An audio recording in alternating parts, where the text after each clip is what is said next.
Olá, bem-vindos ao nosso BSPcast. Eu me chamo Alexandro. Eu me chamo Lislie. Somos alunos do terceiro período de administração da Universidade Positivo da sede Ecoville. Então, pessoal, aqui no nosso canal hoje nós vamos abordar um tema super importante, que é os aspectos sociais no contexto empresarial, um olhar para a falta de capacitação. E para isso nós temos um convidado super ilustre aqui hoje, que é o nosso queridíssimo professor e excelentíssimo reitor da Universidade de Positivo, Roberto de Benedetto. Bom dia, Roberto, tudo bem? Bom dia, eu agradeço o convite de vocês, do professor Luiz, e vamos lá. Perfeito. A gente queria que você começasse se apresentando um pouquinho para a gente, para o pessoal aqui que está nos assistindo, falando sobre você, sobre a sua formação, como você chegou até aqui. Pode ser? Pode ser. Eu comecei graduação em 1995, então já faz um tempinho. E eu comecei a fazer fiz o curso de Direito, então me formei em Direito em 1999 e sempre tive, ao longo da graduação, a perspectiva de ser professor. E para ser professor precisa de um mestrado e de um doutorado. Então, no primeiro momento, eu fiz o mestrado em Direito, aí foram 2 anos e meio de mestrado, e na sequência eu queria entender um pouco melhor de outras áreas, de outras matérias, e aí fui fazer o doutorado em Sociologia.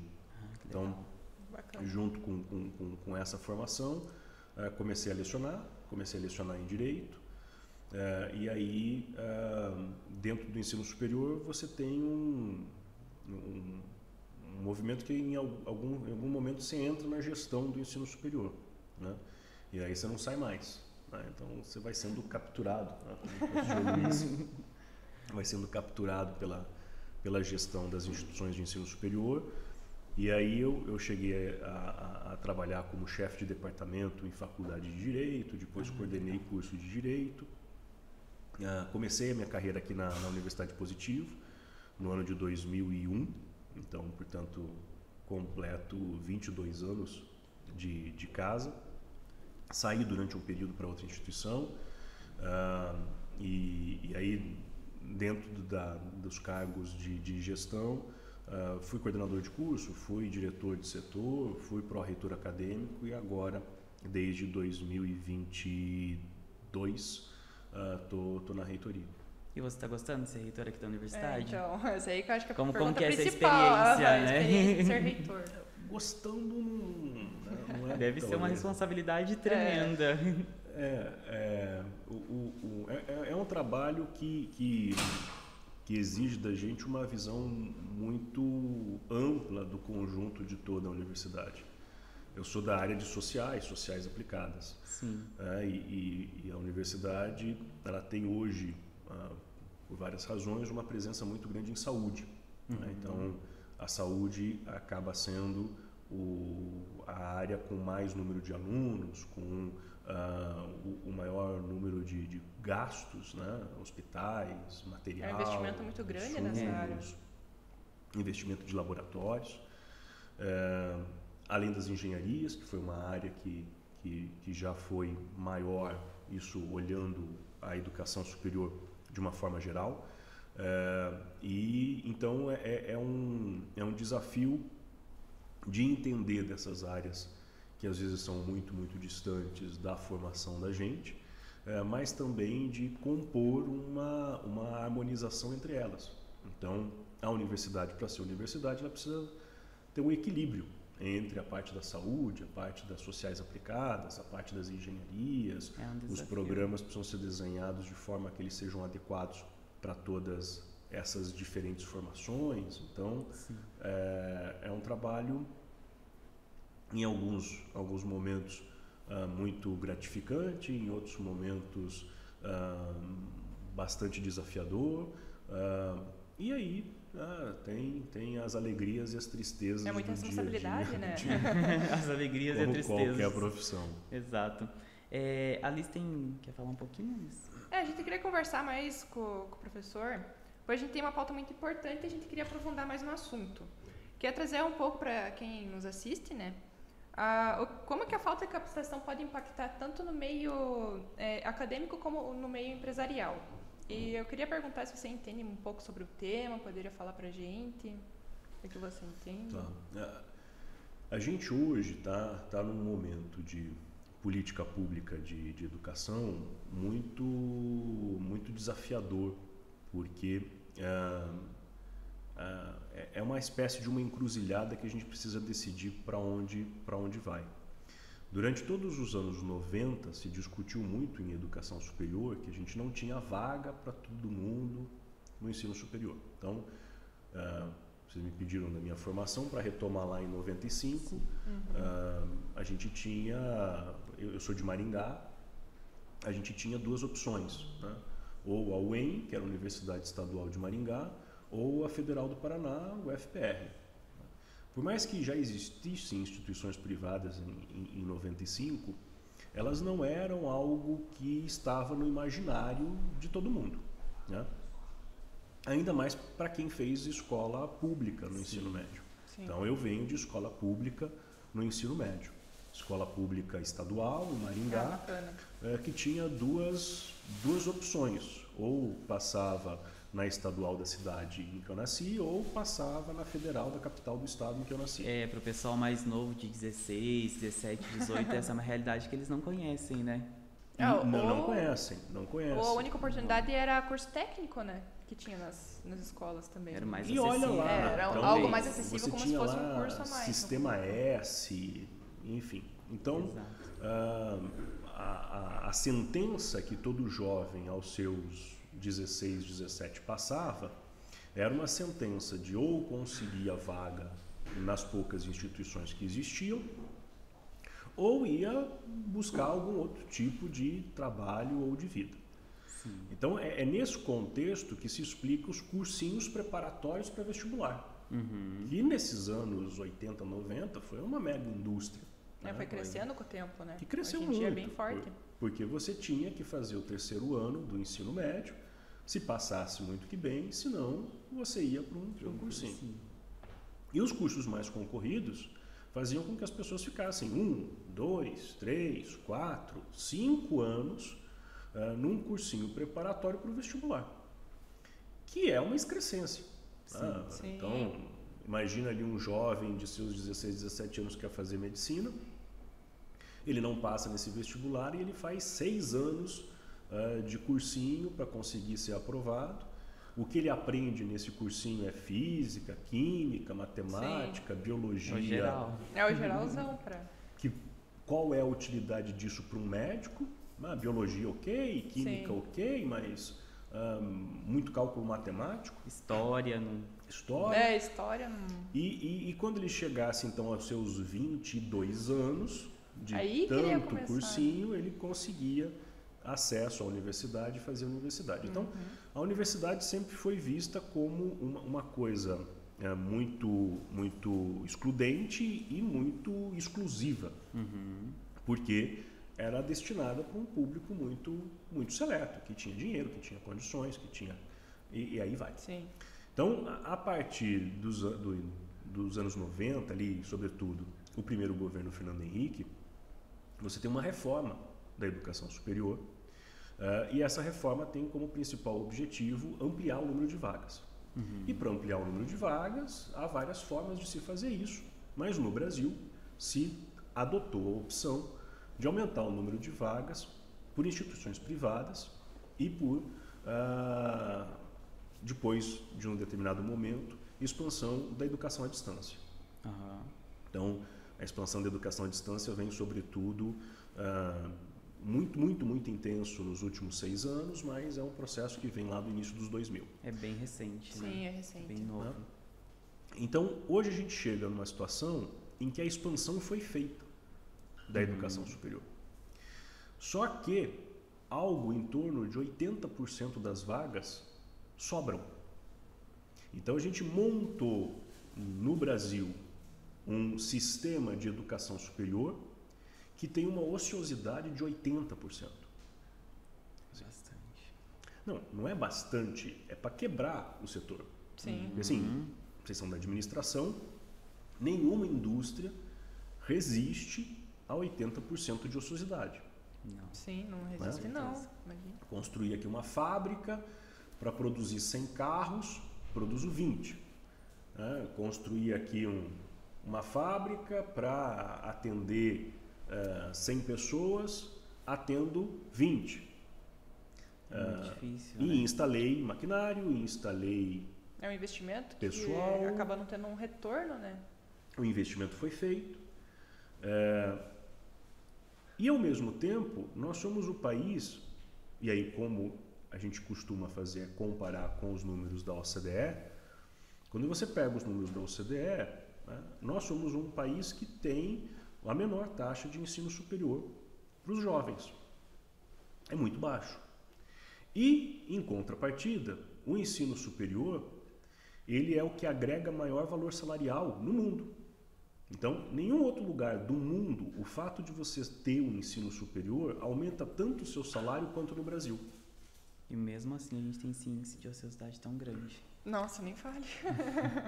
E aí a gente está justamente nesse momento, nessa encruzilhada. Porque ainda se reflete, ainda desde antigamente, ou a pessoa com 16 anos, ou ela trabalha ou ela se dedica no estudo. Eu já vi muitas histórias assim, relatos de pessoas que na adolescência teve que trabalhar menos que se dedicar nos estudos, ou do estudo para o trabalho, sempre tinha que meio que igualar, ou se dedicava em uma coisa ou em outra. Até pelo que o professor falou, né? Que antigamente a universidade era uma coisa era inacessível, digamos. Sim. Hoje, mesmo com toda essa acessibilidade que algumas pessoas ainda têm, ainda a gente continua... Ou houve uma falta de oportunidade também, né?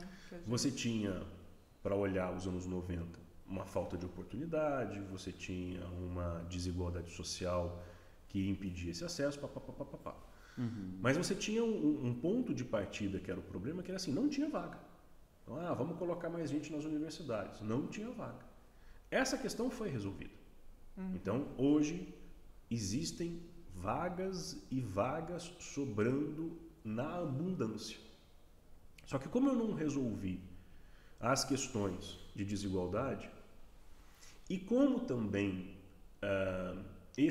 essa educação superior ela vai com o tempo se desconectando do mundo do trabalho, eu deixo de ter a ida dos jovens para o ensino superior, ou porque eles não têm condições, ou porque esse ensino superior ele não é visto como uma resposta para a entrada no mundo do trabalho ou algo que vai impactar. Mas essa visão é errada, porque quando a gente olha quem tem ensino superior, o salário de quem tem ensino superior é muito maior. E aí, enquanto país, a gente precisa tomar uma decisão de como é que eu desenho uma política pública para incluir essas pessoas, para fazer com que essas pessoas consigam entrar no ensino superior. E aí eu vou ter que passar por algo parecido com o ProUni, algo parecido com o FIES, que são programas que nos últimos 6, 8 anos se desestruturaram. Uhum. Então, a grande incógnita que a gente hoje tem é qual vai ser o desenho de política de educação superior desse país, mas num contexto em que a preocupação maior é que fim vai levar o ensino médio. Porque também foi feita uma reforma totalmente atabalhoada que está sendo revista ou está sendo revogada, mas a questão é o que vai ser desses jovens que estão passando nesse momento pelo ensino médio. Sim, até porque com essa desestruturação do ProUni, dessas bolsas que traziam esse pessoal que não tinha essa condição de estar dentro de uma universidade, né? Claro, eles precisam trabalhar, algumas famílias precisam se desenvolver melhor nesse, tipo, cuidar da família, não tem essa oportunidade de estar vindo. Então, claro, o aspecto porque social. Porque a pessoa ela já não teve oportunidade nos estudos, muito. Então, tipo, tinha essas bolsas que ajudavam as pessoas a ter uma oportunidade de conseguir entrar numa faculdade, que era muito bacana isso. E sobre a falta de mão de obra, né, também, a gente andou dando uma olhadinha e a gente queria saber o que você acha das empresas que investem na mão de obra que investem na capacitação dos seus funcionários. Eu acho uma coisa, para mim parece excelente, a empresa dá a oportunidade do funcionário entrar, começar de baixo, investe nesse funcionário para que ele possa crescer dentro da empresa com uma boa capacitação. Toda empresa que se preze e que faz jus a um bom nome, ela vai investir em capacitação dos seus funcionários. E a ideia de um bom lugar de trabalho continua sendo uma empresa que permite que o funcionário cresça dentro dela. Então, é muito comum hoje a gente ouvir outros tipos de discursos, né? Então, o pessoal vai dizer que é o empreendedorismo, a trabalhabilidade. Sim. Mas isso também é uma romantização da pobreza e da precariedade. Então, você não pode dizer que um entregador de comida que entrega de bicicleta à noite na chuva é um empreendedor, ou que ele aprendeu a trabalhabilidade da vida. Né? Sim. As condições, às vezes, são péssimas para o trabalhador, ele não pode falar com o trabalhador. Isso é o velho bico, ele está fazendo um bico. É um trabalho informal, é um trabalho precário, é um bico. E aí, portanto, a carteira assinada e uma relação de emprego continua sendo um desejo grande das pessoas. Né? Abrir um próprio negócio não é uma coisa simples de ser feita. Está aí o Sistema S falando da quantidade de empresas que são abertas e fecham com menos de 1 ano, com menos de 2 anos. Sim. E também precisa de uma formação, questão de um curso de administração, e é basicamente isso que o curso de administração tenta fornecer, né? Um entendimento de finanças, um entendimento de mercado de distribuição, um entendimento de marketing, um entendimento de como é que uma empresa resiste a um período de 2 anos. Dizemos um leque aberto, né? Administração, você aprende tudo um pouco. Você aprende um pouquinho de cada área para entender como é que essa empresa funciona na sua totalidade, e alguém formado em administração vai precisar dos especialistas, né? Vai precisar um especialista em direito, um especialista em logística, área, né? Um especialista em marketing, mas a ideia é que o curso forneça essa visão ampla da empresa e de como que a empresa funciona.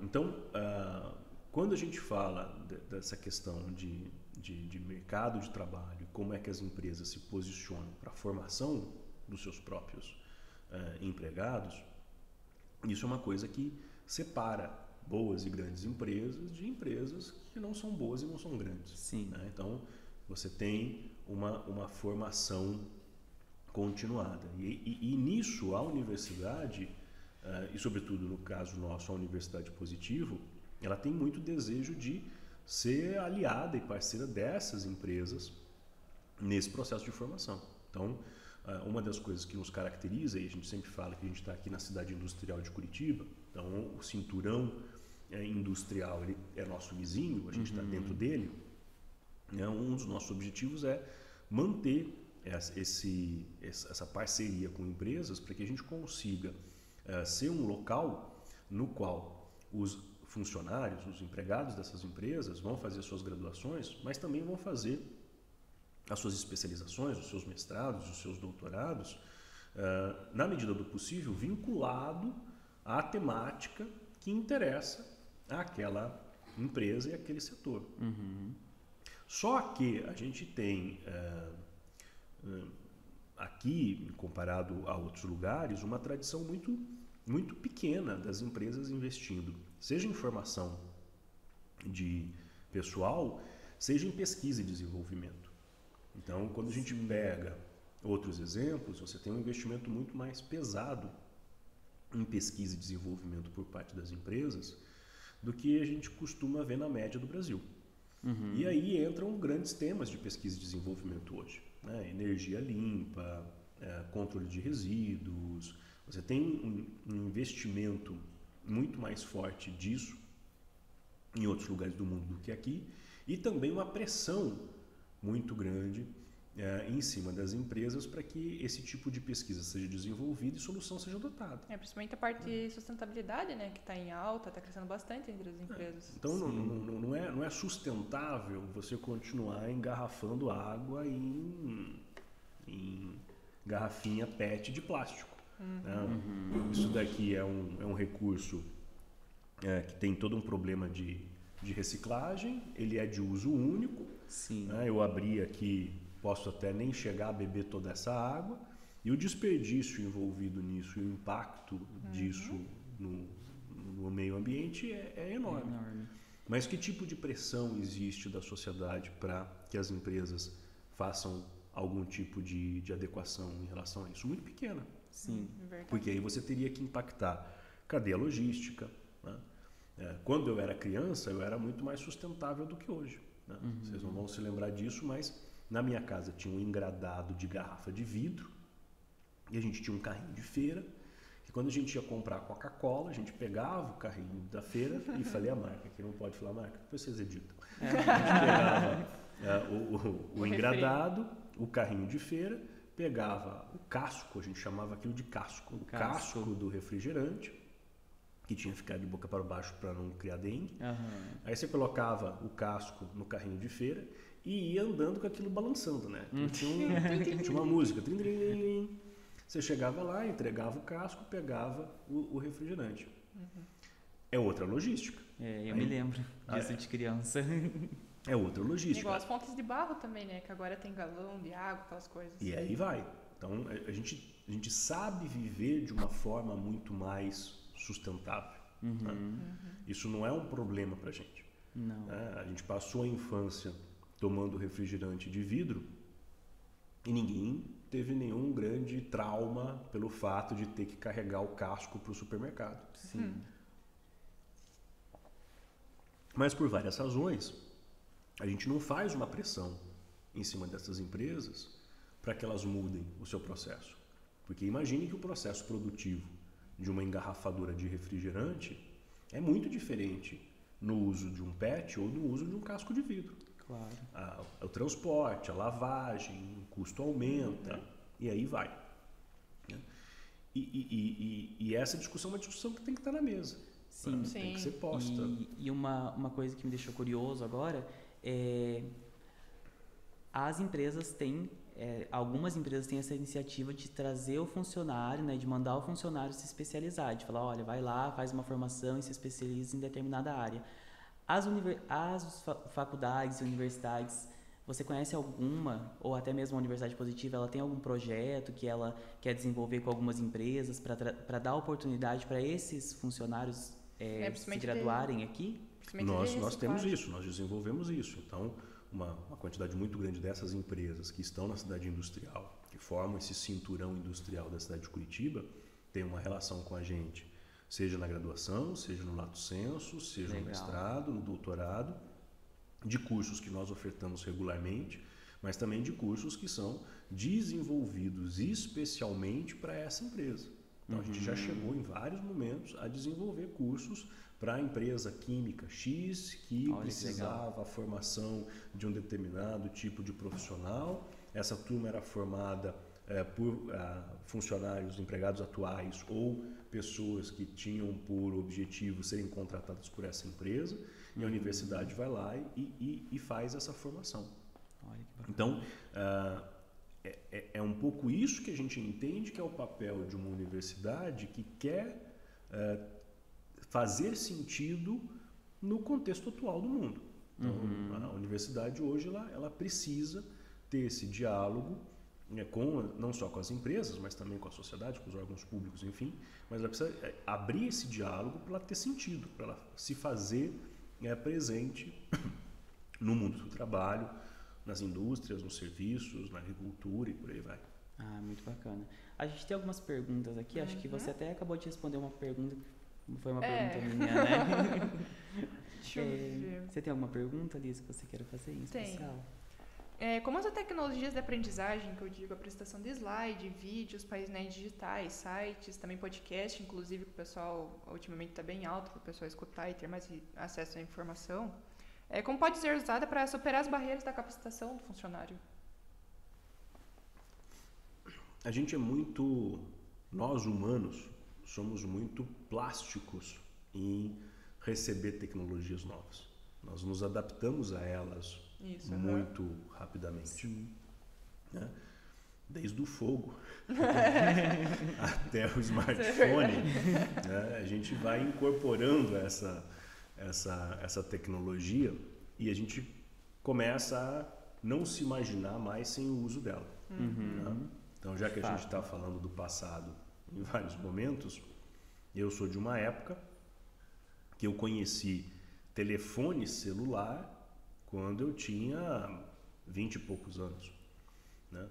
Eu fui morar fora da minha casa sozinho numa outra cidade com 17 anos. E eu ligava para os meus pais no domingo.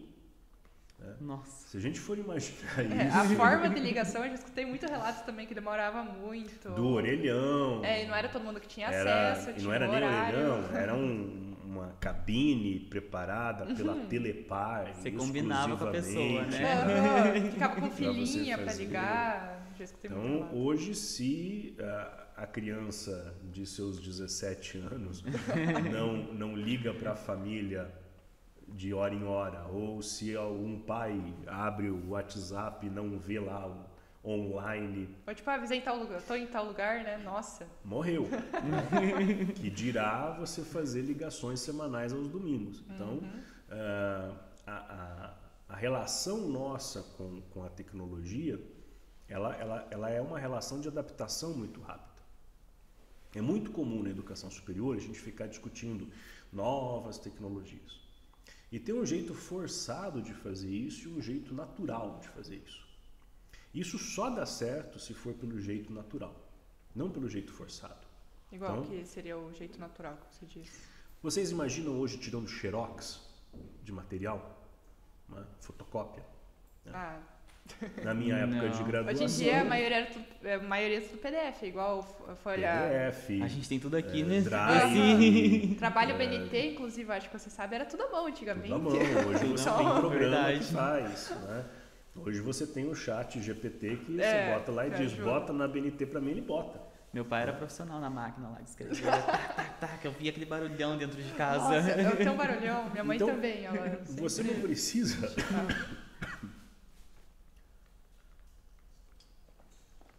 Você não precisa forçar a tecnologia para ela entrar na educação superior. Ela entra naturalmente. Então, assim como você não imagina hoje tirando fotocópia de material, coisa que era a regra no ensino superior dos anos 90, você não vai conseguir colocar nada de forma forçada. Então, a gente já usa muita tecnologia, porque a gente usa muita tecnologia naturalmente. Então, você pode comprar o livro por gosto, mas você tem lá o Kindle e os seus Sim, assemelhados, tem bastante plataforma de acesso. e você pra leitura. baixa os livros todos. A gente tá na indústria 4.0, né? Onde indústria tudo é 4.0, tecnologia. tudo tecnologia. Inclusive as crianças, hoje em dia, uma geração que nasce tá com o celular na mão. A gente vê muito isso no cotidiano mesmo. E é muito legal que as pessoas possam se capacitar através da tecnologia, né? A gente tem uma biblioteca que todo mundo conhece, que é maravilhosa, mas que não faz compra de livro físico já há um bom tempo, porque a gente assina as bases digitais desses livros. Sim. Sim. E isso é natural. Sim, isso Na é legal que é uma fonte de acesso pra gente também, né? Que às vezes tem muito livro didático que é muito caro. Então, Eu fiz graduação em Direito, eu tinha que ir para aula com um negócio chamado Vademecum, nossa, todo Nossa. ano tem que comprar, né? que era uma espécie de bíblia, E é pesada. que é pesado, tinha aquelas fitinhas assim para fazer a marcação, Tinha, eu me e você lembro. precisava comprar um novo Vademecum todo ano. Sim. E aí você tinha um realmente. manual que você tinha que trocar todo ano, e daí a coordenação do curso criava uma política de todo ano trocar 1/5 dos livros da biblioteca, para ficar com, em 5 anos, os livros atualizados. Hoje não existe isso. Você assina uma base de dados de legislação e assina uma base de dados de manuais, todos os alunos têm acesso ao mesmo tempo, e instantâneo, com atualização automática. Alguém sente isso? Não, porque isso é natural. Então, toda vez que você tenta introduzir uma tecnologia de forma não orgânica e não natural, não dá certo. Né? Exemplo disso, o tal do Second Life lá do Zuckerberg. Como é que eles chamam lá? O metaverso. Metaverso, verdade. Metaverso, verdade. Fiasco total, né? Por quê? Porque não é natural aqui. Porque você tem que usar ao teu favor, né? Não adianta forçar. E não é natural, né? Não é natural. Exatamente. Então, quem é mais antigo chegou a ver o Second Life como oh meu Deus, agora temos aqui o Second Life, todo mundo vai estar no Second Life. E nem precisa ser muito antigo, eu tenho 30 anos e pra mim já não Eu tenho 18, mas ainda peguei uma época sem internet. Então, morreu o Second Life, o metaverso morreu, né? Porque isso é lido como uma coisa muito artificial, muito fora daquilo que é orgânico e daquilo que é natural desse processo nosso de gostar de tecnologia. Sim. E assimilar muito facilmente tecnologia. Mas a gente precisa que essa tecnologia ela seja plástica o bastante para que a gente consiga assimilar. Ela seja orgânica, né? Ela entre na nossa vida de forma natural e vá se desenvolvendo. E foi através dessa tecnologia que entrou organicamente na nossa vida que muitas pessoas tiveram acesso, inclusive até à educação e continuar se graduando e continuar se formalizando durante o processo da pandemia, né? Que a gente ficou praticamente 3 anos dentro de casa. Se não fosse essa tecnologia que a gente vê hoje em dia, muitas pessoas não teriam. Como muitas pessoas não tiveram, mas ainda mais, o número seria ainda mais maior. Sim, igual eu tive entre 2 e 3 anos de aula online, então era ao vivo as coisas, mas mesmo assim, eu não vou mentir, eu tive uma dificuldade de aprendizado, porque não é a mesma coisa que estar conversando pessoalmente, tirar dúvida com o professor, aquelas coisas. Então, a pandemia também acabou afetando um pouco a capacitação da pessoa também na escola. Pelo menos, eu senti um pouco também. Sim, mas foi muito importante, né? Sim, porque também foi importante sem essa tecnologia inserida na nossa vida, a gente ia ter parado no tempo. Ia ficar todo mundo em casa, o home office não ia existir. E pelo que eu percebi também, a tecnologia ela avançou muito mais na pandemia do que antes que estava. Porque o pessoal ficou muito mais em casa. Então, eu analisei um avanço muito grande, principalmente em plataforma de Google... Google Meet. Google Meet, então foi criando uma plataforma. As universidades também, o EAD se intensificou muito. Você como professor e como reitor aqui da universidade, o professor acha que depois desse período o EAD se intensificou muito? Ou houve uma melhora entre os alunos também? Você tem um impulso disso, né? E a pandemia, sem dúvida, foi um impulso para o uso de tecnologias. A pandemia, sem dúvida, foi um impulso para o uso de tecnologias. Mas esse impulso ele também é filtrado ao longo do tempo. Então, aquilo que era, num determinado momento, todas as reuniões à distância, você seleciona algumas para fazer à distância. Outras voltam no presencial, né? Assim como a gente gosta da tecnologia, a gente incorpora a tecnologia, desde que essa tecnologia seja orgânica e natural, a gente também gosta do contato pessoal e físico, né? E isso jamais vai deixar de existir. Muita gente ainda utiliza essa plataforma de reuniões ainda via Meet. Então... Nós utilizamos muito. Então, isso economizou uma série de tempos, isso economizou uma série de deslocamentos, mas você tem uma acomodação que o tempo faz com que essa tecnologia ela vai sendo filtrada e adaptada. Então, tudo aquilo que consegue se incorporar de forma orgânica e plástica, mantém. Tudo aquilo que é forçado, que é artificial, que é lido como uma coisa não natural, é expelido, é descartado. Sim. E aí você tem os tempos dessas adaptações. Qual que é o grande segredo das empresas de tecnologia que deram certo, né? Se você pega o exemplo da Apple, que é aclamada, todo mundo diz, oh meu Deus, que legal. Qual que era a grande preocupação deles? Que a tecnologia seja o mais fácil, o mais acessível, o mais intuitivo, o mais adaptável possível. Sim. Então, se a gente lembrar do início do computador pessoal, em que o sistema era o DOS, que você tinha que ficar escrevendo comandos para o que é hoje o computador, e que você tem ali ícones coloridos que você aperta, o que é mais natural, o que é mais plástico, né? Então,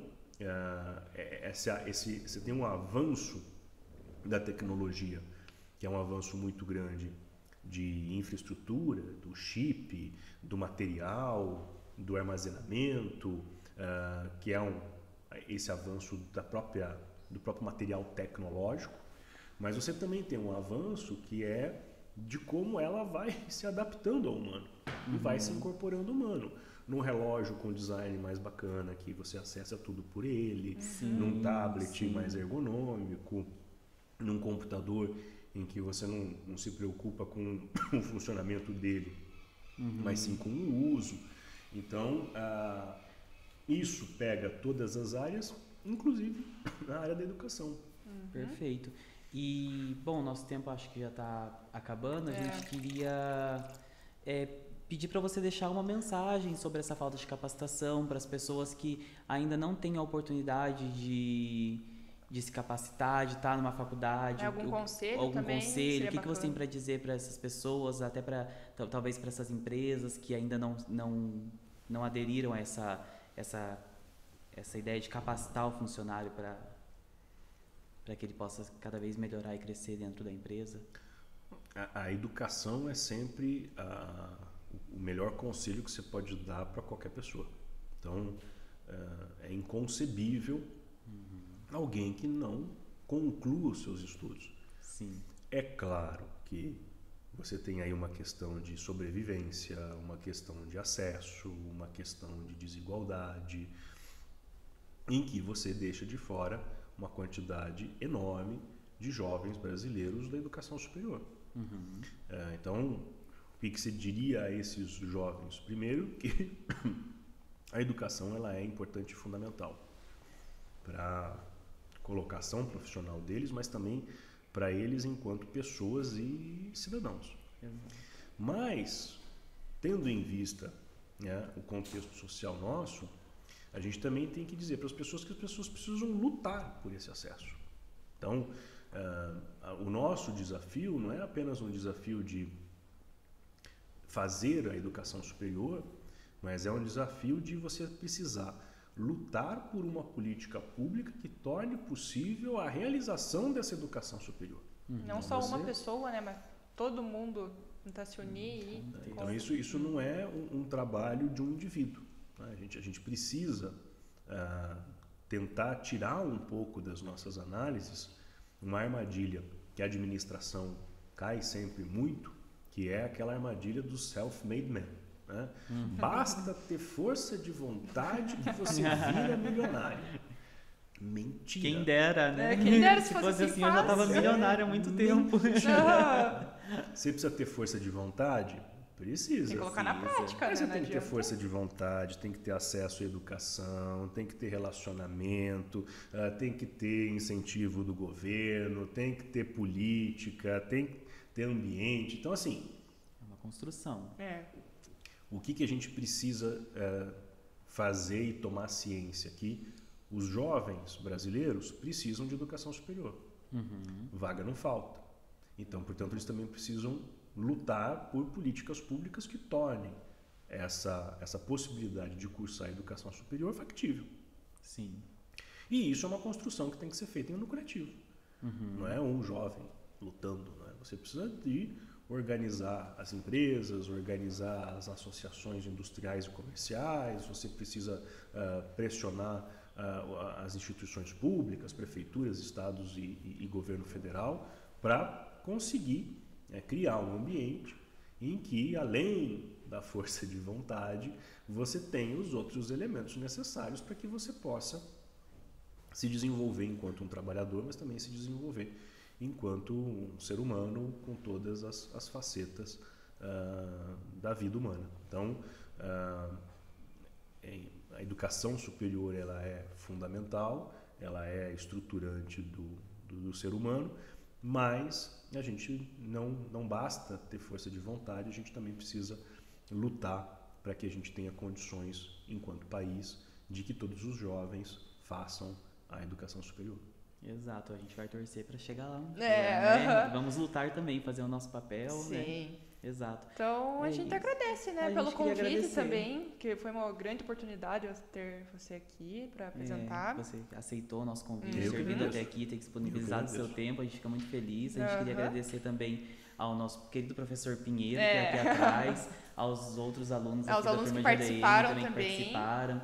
Emanuele, Alice, Gus, Guilherme, Alice. todo mundo que está aqui hoje. E é isso, muito obrigado. Estou à disposição de vocês, sempre que quiserem. E agradeço muito, o bate-papo foi legal. E espero estar aqui numa outra oportunidade. A gente Obrigado. também espera ter você aqui numa próxima oportunidade. Obrigado. Sempre será bem-vindo. Obrigado. Fechou.